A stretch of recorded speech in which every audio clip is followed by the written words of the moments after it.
on behalf of SpecterOps and SpecterOps crew, I'd like to thank you for attending our first conference event. Hopefully the first of many. Obviously we've been going through this pandemic sort of situation for the last several months. And, early on, sort of like from a leadership perspective, kind of in sort of like state of paralysis, as you're deal with all these like company issues and like customers that are having issues, and how are you going to switch all your operations to a specific method. A bunch of our crew got together and came up with this like week of webinars in the spring, try to just, do something positive, right? Like kind of had a dark time, and hopefully something that like gave people a little bit of a distraction for a while. And as we got into the summer, sort of looked at our year, we we wanted to take that further and kind of focus us as a company on what we sort of wanted to do, right? What we wanted to kind of do for the rest of the year, and kind of what could we do for a positive sort of thing for the industry, and kind of focus everything down to that. So that's how we kind of came up with this conference. Hopefully you enjoy it. The team has put a ton of work into this over the last several months, and I got to get to be the idea guy, right? So I sit there and say, we should do this thing, and then just get to sit on the sidelines as everybody else gets to do it. And this, I'm really happy and proud to see this amazing amount of work that the team has put in place and done to produce this. So hopefully we enjoy it. And on behalf of the team, again, I thank you for spending some time with us. Just a little bit of overview on the conference. If you haven't seen it already, I can have a lobby for various places you can go. Every year we try to do sort of like a charity. I'd like design a shirt and do a charity. Sometimes or give the proceeds something that's important to us. And this year we wanted to kind of expand that in conjunction with the conference. So we have our first sort of swag store for our conference, and kind of a suite of charities that are important to us. With some very SpecterOps gear. So feel free to check that out. And then kind of recreate that LobbyCon feel a little bit best we could. So we set up a channel on Bloodhound Slack. We'll be hanging out during the day on Friday. I mean, it's Wednesday since I'm recording this, but we'll be all hanging out there, and you can chat with us and hopefully kind of just have some fun. And then obviously, all of these sessions are recorded so that people can kind of view them at your leisure. Obviously, a few tracks, so you can't go to every talk right away, but they'll be up for a while on the conference site and then on YouTube later. So really hope everyone enjoys it. So a little bit about this talk outside of just a conference. There's a good chance you haven't seen me speak before. I'm the Dave McGuire, I'm the CEO of SpecterOps, but kind of like, one of those like old warriors that just kind of sit around and talk about like their glorious adventures in the past. That's pretty much where I'm at now. I'm not going to tell you when I was last technically relevant. So you don't necessarily see me talk a lot, because we as a company, we really try to like let the work sort of speak for itself, right? And not that I do a lot of work out there, so you probably wouldn't see me very often. But when we're putting this schedule together, coming up with what we wanted to talk about, our team was like, well, we need to do a keynote because that's what conferences do. And I was like, that's a great idea. We should totally do a keynote. I'm like, well, yeah, you should do the keynote. Oh, what the heck am I going to talk about? And I go, oh, you should do it. I was like, maybe we have somebody else do it. No, it's going to be you. All right, fine. So sit down and think, what can I have to say that's sort of interesting?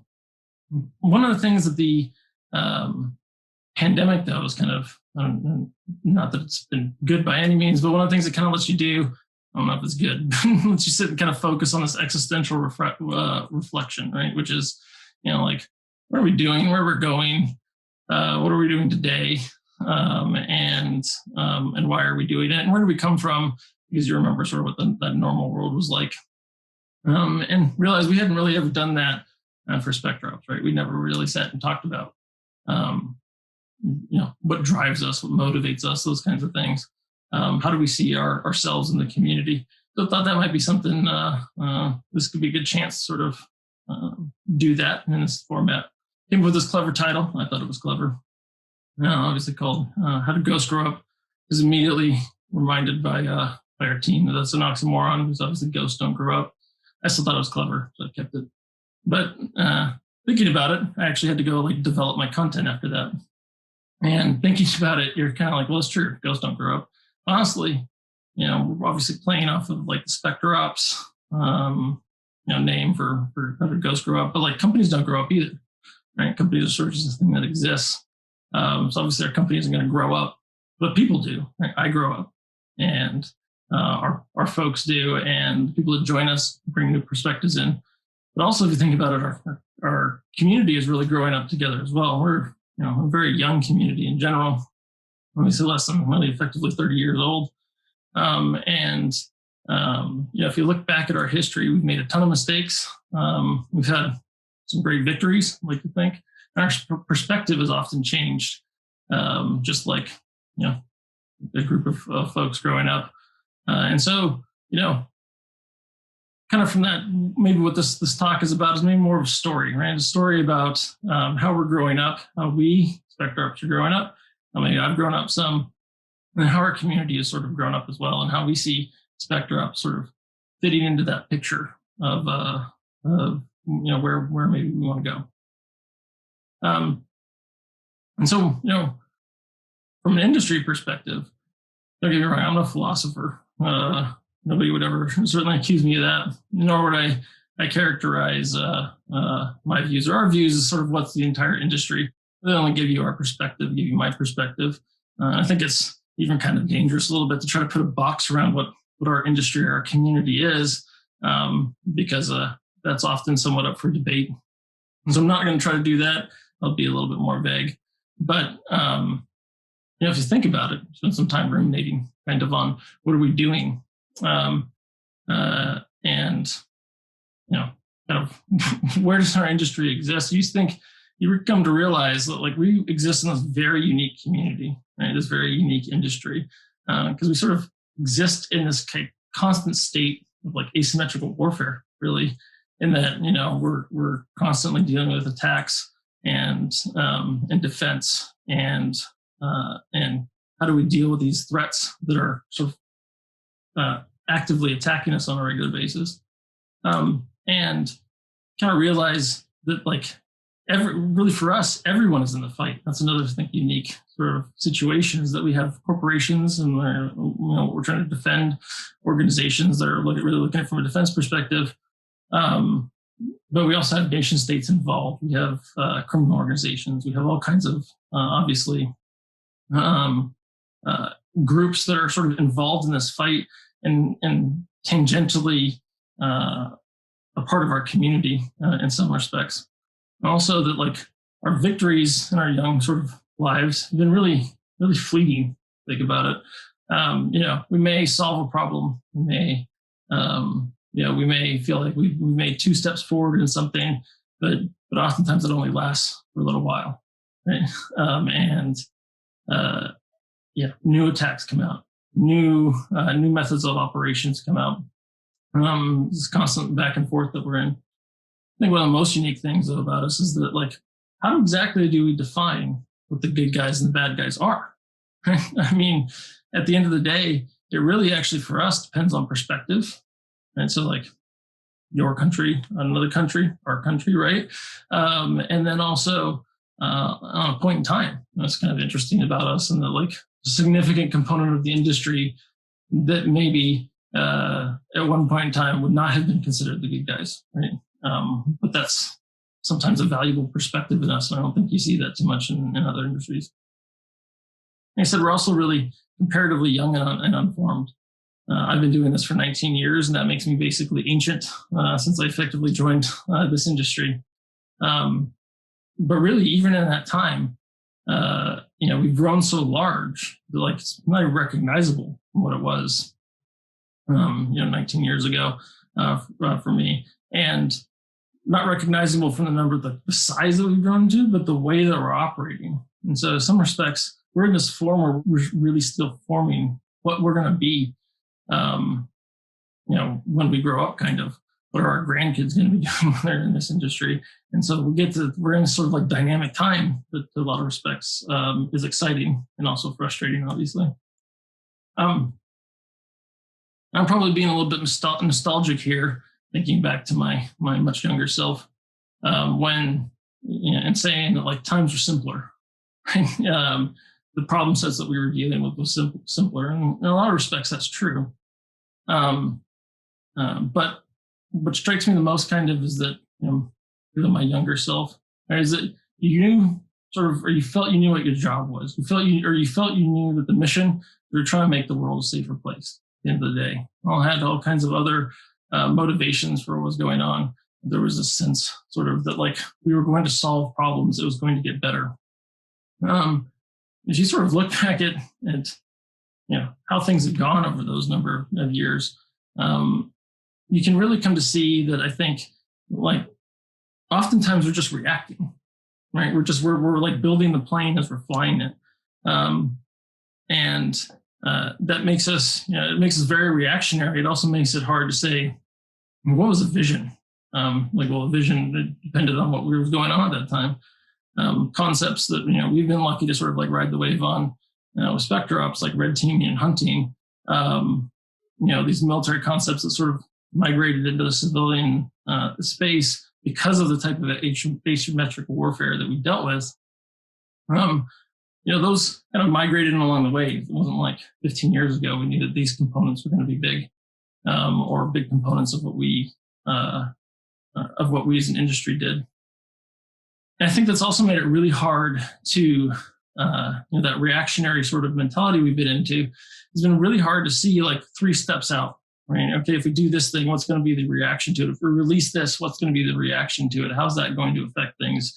We want to do, we're doing something to make, to help try to make this thing better. But in the end of the day, 2-3 steps down the line, it could be used against you, right? It's really hard to see when really we're just reacting around us, and you can't see 3 steps ahead when you can barely see your own feet in the fog. And so this future implications of what we're doing today can be really hard to see. When I say doing today, I'm talking about services that you're offering, products you're building, open source tools that you're releasing, right? It can be really hard to see where that goes somewhere down the road. And the stakes get a lot higher. The industry's bigger. There's a lot more money involved. And a lot more opinions, diverse opinions about how you should operate. And so that can kind of lead you to a little bit of a paralysis sometimes of like, I don't know what the right thing to do is. If I do this thing that I think it'll make better, how many different ways might that affect things? And the answer is oftentimes we don't know. But because we don't know, and the stakes are higher, makes you kind of worry about what you're going to do. If when I look at SpecterOps, we're a little less than 4 years old at this point. Obviously, a new entrant sort of in the field, comparatively to a lot of organizations out there. What's really funny from our company journey is that it's a microcosm sort of the industry. When we founded SpecterOps, I don't think anybody would have accused us of some like super grand vision. Really, the vision for us was very inward focused. We primarily were just focusing on ourselves and like being a place that we wanted to work, being a place that did a few things well, and let our voice out there, how we speak to sort of the community and the industry, be through our work, or let it speak for itself. And be a place that people could be, we felt we could be proud of the work we were doing, but also feel rewarded for it, right? So very focused on ourselves. And if there was a vision, which maybe I'm being a little bit generous, but if there was a vision, we felt fundamentally, and still do today, and you'll hear this quite a bit, but we felt fundamentally that, information sharing needs to be more open in our community. We need to be more open about how we're building off of each other. Something that we were passionate about beforehand. And when you run the company, right, you get to sort of lead by example and try to push that. Another thing, maybe again being generous to some degree, then maybe in our heart we were sort of educators. Come from backgrounds of doing hundreds of engagements, and I think anybody can relate to this kind of hamster wheel of constantly doing a service and coming back the next year and being the same thing, and really wondering like, what kind of impact are you having out there? And for us, for our passion, kind of was driven more by educating and getting satisfaction from like spreading that knowledge out and teaching and building internal capabilities so that they could do that. They could scale much better than we can, and maybe provide actually really push capabilities forward. I would never accuse those of necessarily being strategies, but that was maybe our ethos beyond just being someplace that we kind of wanted to work. But you can tell it's not like there's a grand plan in there at all. And I think, I know this is really speaking for me, but I think anybody who's gone out and been a part of building a company, one of the things you realize early on, and that continues probably for forever, is that building a company is really hard. Like it's incredibly difficult. I hope I never found another company. And you're often sort of doing that same thing I was talking about from the industry, is that you're reacting to this much more external sort of opportunities or challenges, and you get wrapped up in this day to day of just reacting. And so you kind of slip yourself and look at what have we been doing for the last year, and if you have a strategic plan or not. And it's like, well, I don't know, didn't really hit it. But we did all these things, and I think we were really fortunate for ourselves, and probably lots in the industry felt very similar. And that it was the opportunities, right? It was the former things that really were driving us a lot. So it wasn't necessarily all the challenges that we're facing. It's that, we're in this growing industry. And reminds me of a story I once heard that from somebody who built and sold a company, a tech company in the late 90s. And kind of the point of the whole story was him saying, don't think I'm all that smart, even though I sold a company for a bunch of money, because in the late 90s in the tech industry, you basically had to try not to make money. So, it was just lucky. In a lot of respects, I think that's true for cybersecurity as well. It has been for some time, not quite so much in 2020. But, you're driven by this external growing industry. You might say like, oh, we grew 300% this year. Oh, we're doing great. Well, everybody's growing at 300% because of the industry. It's not necessarily because you're doing anything all that great.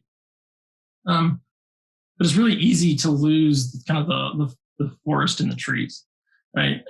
You have these overarching goals you want to hit, but then it's just the day to day that catches up.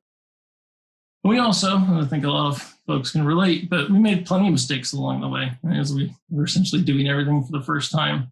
You find this sort of accumulates in these like shaky supports sort of as you build the foundation, right? And so like you got to go back and clean that up, which adds to also we're driven by this day-to-day opportunities. And so you can sit here 3.5 years later, like I was, and kind of say, oh, we push forward to that. Right? Like we had these sort of dreams, at least when we started, and we certainly have tried to pursue them. But how well have we really done at the end of the day? And you can look at yourself critically that way. But I think we did learn a lot, and I would not say that we did everything wrong by any means. But I think sometimes you look back and say, what have we not been good at? And oftentimes for us, it's been messaging. It's probably mostly been on me, but messaging and being out there and kind of letting people know what you're doing and why are you doing it. I don't think we've often sort of been very quiet in that regard as we've gone along in our journey. And what strikes me sort of when I look at this industry, I've been a part of for so long. If my younger self was to see us today, I think that person would be really disappointed.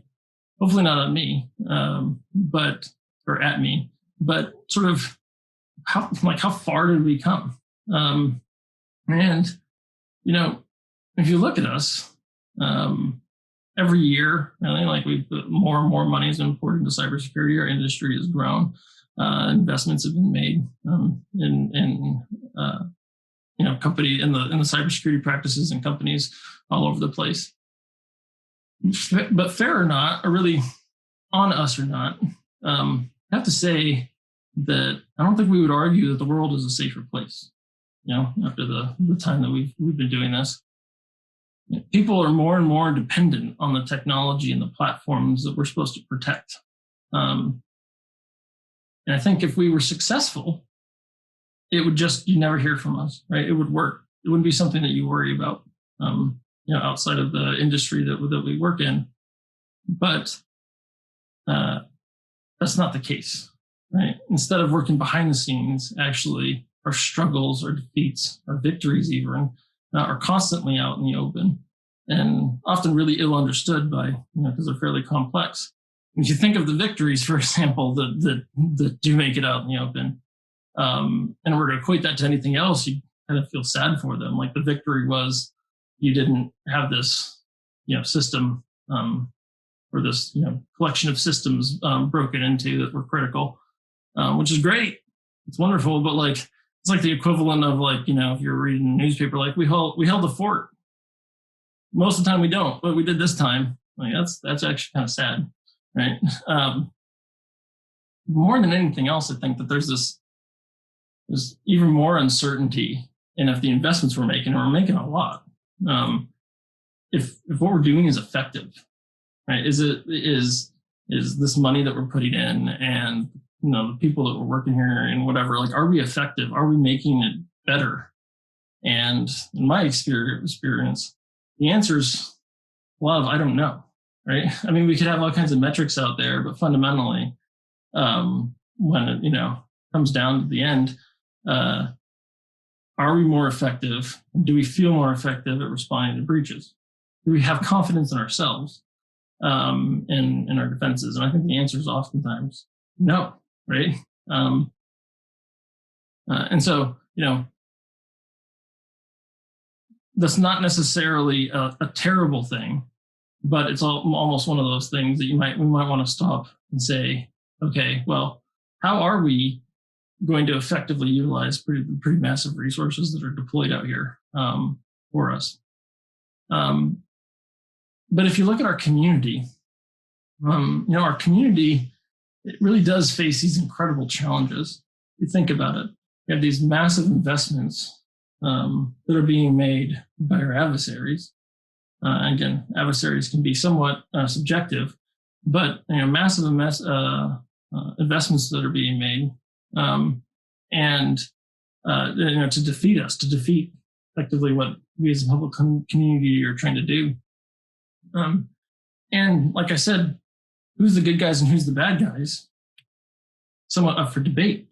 And so we often have to operate in sort of like infiltrators are somewhat in our midst, right? Like the things that we're doing could be used against us.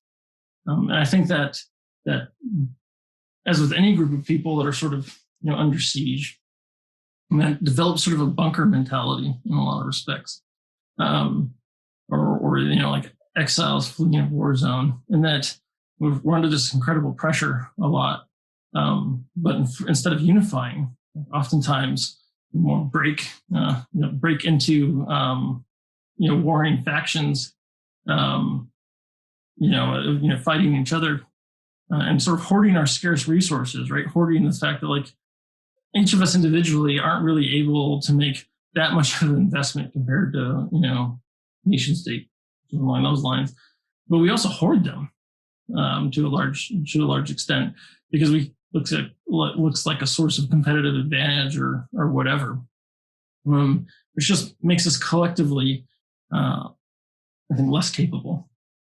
On the plus side, like I said, our industry is incredibly dynamic, and that's a really exciting thing for us to be in. I mean, even putting bounds around it, as I said, is difficult, but the potential is still out there, even if we feel a little bit cynical today.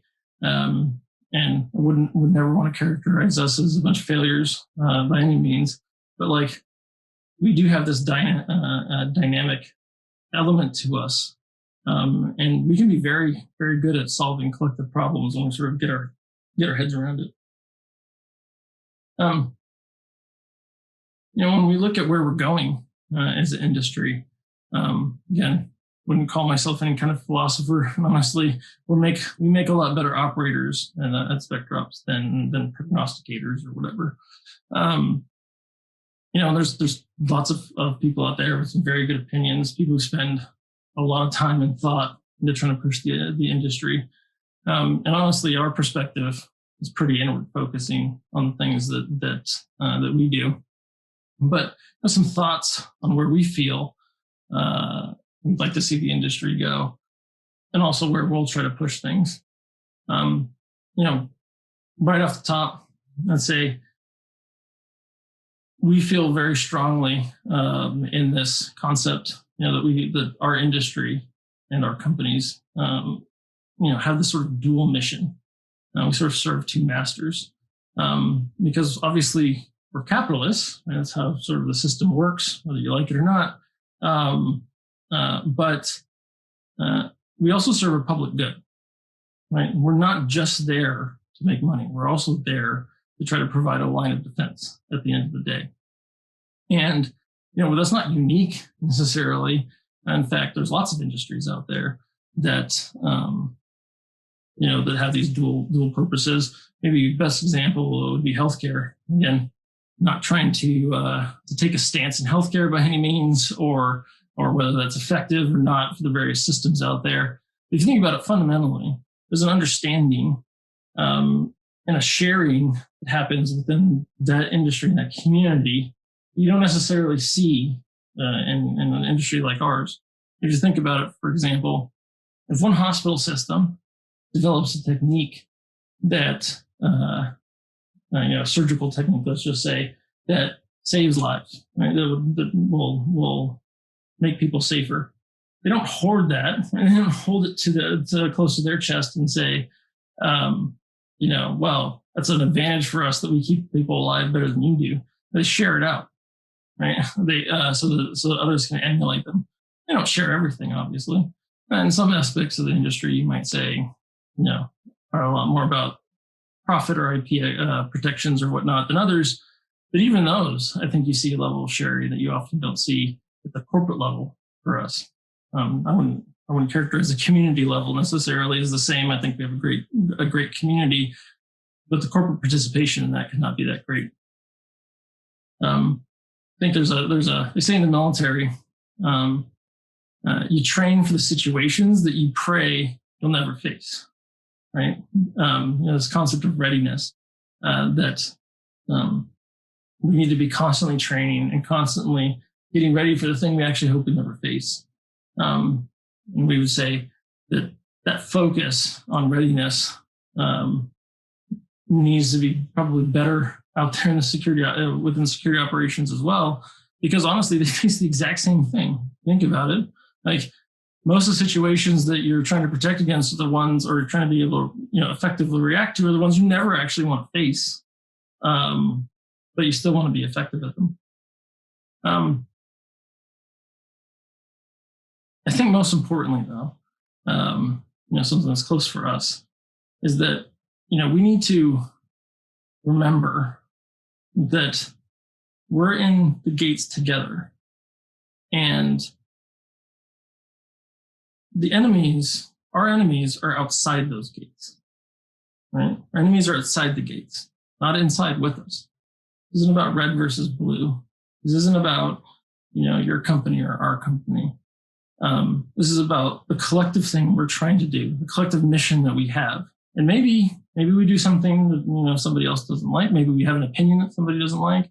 Maybe we make a mistake and we need help in addressing that and going forward in a better direction. But it needs to come from a position that we're all still in this together. We're all here to help each other, right? And our enemies are not us. We're not a group of warring factions. I don't have much more to say on that, but for us, that's something that's very important. And you'll see from us is that that's not a side that we're going to try to take. when I look at SpecterOps today,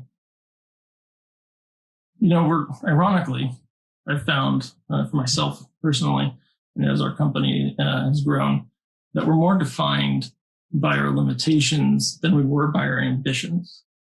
I don't mean that necessarily in a negative way, but you become much more aware of like what you can actually achieve, right? Versus the kind of grand dreams you might have. And we know that our company isn't going to change the world or change the industry. We're a small cog in a big system at the end of the day. It doesn't mean we're helpless. It just means that there are things that we can affect and things that we can't affect. And, we've done some things right, but we've also often fallen short of our own dreams.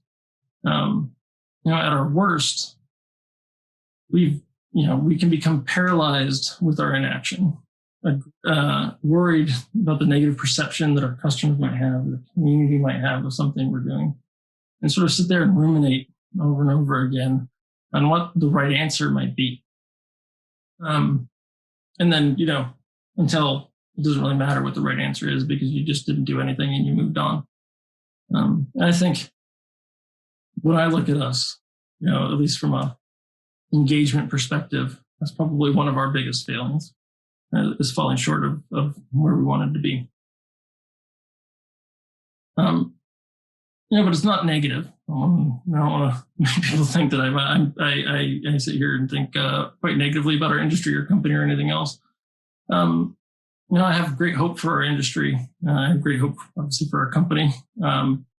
And like to say, where are we going to go, right? What are we going to, what can you expect from us as you look to us in the future?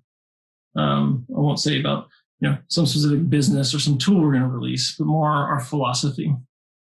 For us, we're going to be always conscious of our dual mission, cognizant that we serve a public good, along with trying to also make payroll and whatever else we're up to.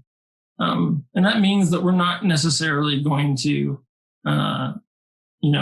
every time make the decision that makes us the most money, right? That we have two masters at the end of the day that we're going to be serving.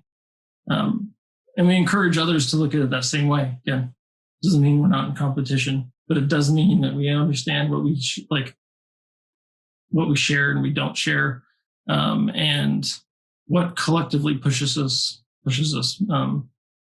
makes us collectively better. And we're not going to have all the answers. We don't have all the answers now. Even to most of the questions we have, not even sure we have a few of the answers. But we're going to be comfortable with that. The fact that we don't necessarily know where this goes. And we're not going to try to determine whatever that answer is before we decide to take action. I think what you can expect to see from us is this sort of continual continual focus on a kind of educational mission, that thing that makes us passionate, and being open with information sharing, being maybe more open today as we look at what have we been sharing or not as we kind of gone through our day-to-day struggles and whatnot. I think we're going to work on being more comfortable in our own skin, trying to lead by example, but being okay with wearing flaws on our sleeve. And we're going to make mistakes. We're going to make a lot of mistakes, but as long as we're learning from them, that's okay. It's a good part of the process, and it's not a failure. For others to see that. I think also, as long with that, is we're going to default to action, right? Like at the end of the day, the worst decision is the ones that you don't make. And so sometimes when you make those decisions on what you're going to release, what you're going to share, the stance that you're going to take, people might not like what you did. They might think that you didn't really consider every opinion enough, or you didn't consider all the angles enough. And they could be right in that case. And we're going to understand that sometimes the work that we produce is not going to be used for good. Right? It's going to be used against us. we can't control everything, but the trade-off is ignorance. And to us, we feel that's more negative than the times that the things that we've done have been used against us. Probably all I have to say there. Hopefully, again, that's pretty vague because it's not we're talking about a business strategic plan necessarily, but at least maybe you understand, like, how do we see the world? How do we see our interactions with the world? What are we going to advocate for?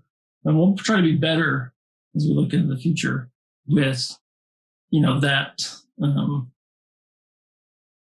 being open with that message and being more open with what we're saying. I'd like to close with a couple things. One is, I want to thank everyone who signed up for this event.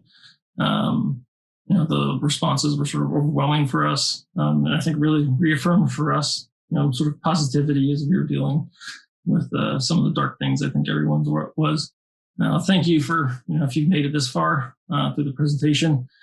Thank you for listening to me as I kind of ramble about and ruminate about what we're doing as an industry and as a company. For me personally, I want to thank our SpecterOps crew, who over the last several months have really done amazing work. I said I sit on the sidelines a lot.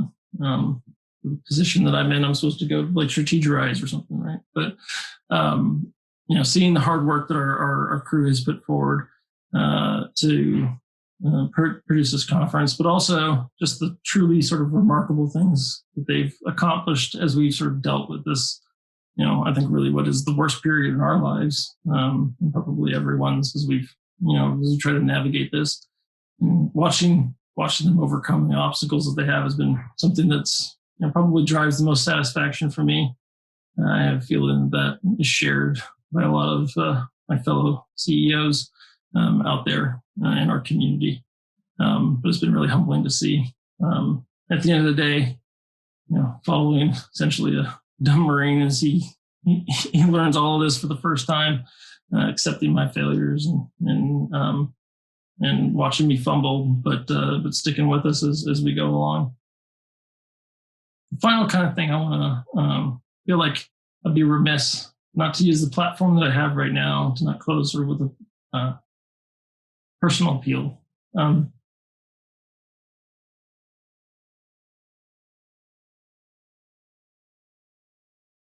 Nobody knows this probably, but my wife is works at one of the hospitals here as a clinician in the Seattle area. That was actually one of the first ones that had to deal with this pandemic. I've seen how hard it is, on the front lines for them, and I've seen how privileged we are, and that's something I think that maybe we don't take into account enough. That we live in an industry that pays well, that can operate remotely, and do so safely, right? And we're incredibly fortunate for that. The worst things we've had to deal with is these sort of macroeconomic factors. And this has really been a dark hour for a lot of us. Watching, for me, watching our kids. The effects that that we're seeing happen on them. Just dealing with the situation that seems like it's never going to end. I know I'm tired. We're all tired. I think maybe, from some of the recent news we've had, that you can kind of see the glimmer of light at the end of the tunnel, which can give you some hope there. But my appeal would be that whatever reviews, and I don't want to take any sides, but whatever reviews, I'd ask you to stay safe, limit your exposure to this virus. I realize we can all have opinions about how it affects us and the hardships we put on. But I can say that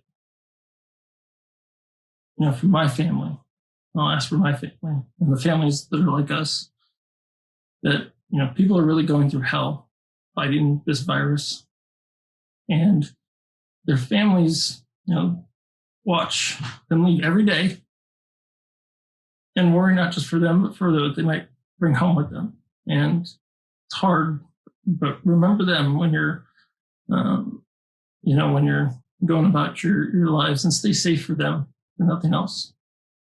So again, I'd like to thank you for listening to me. Thank you for coming to our conference, and hope you enjoy it. And hopefully see each other again next year, maybe in a much more hopefully personal setting.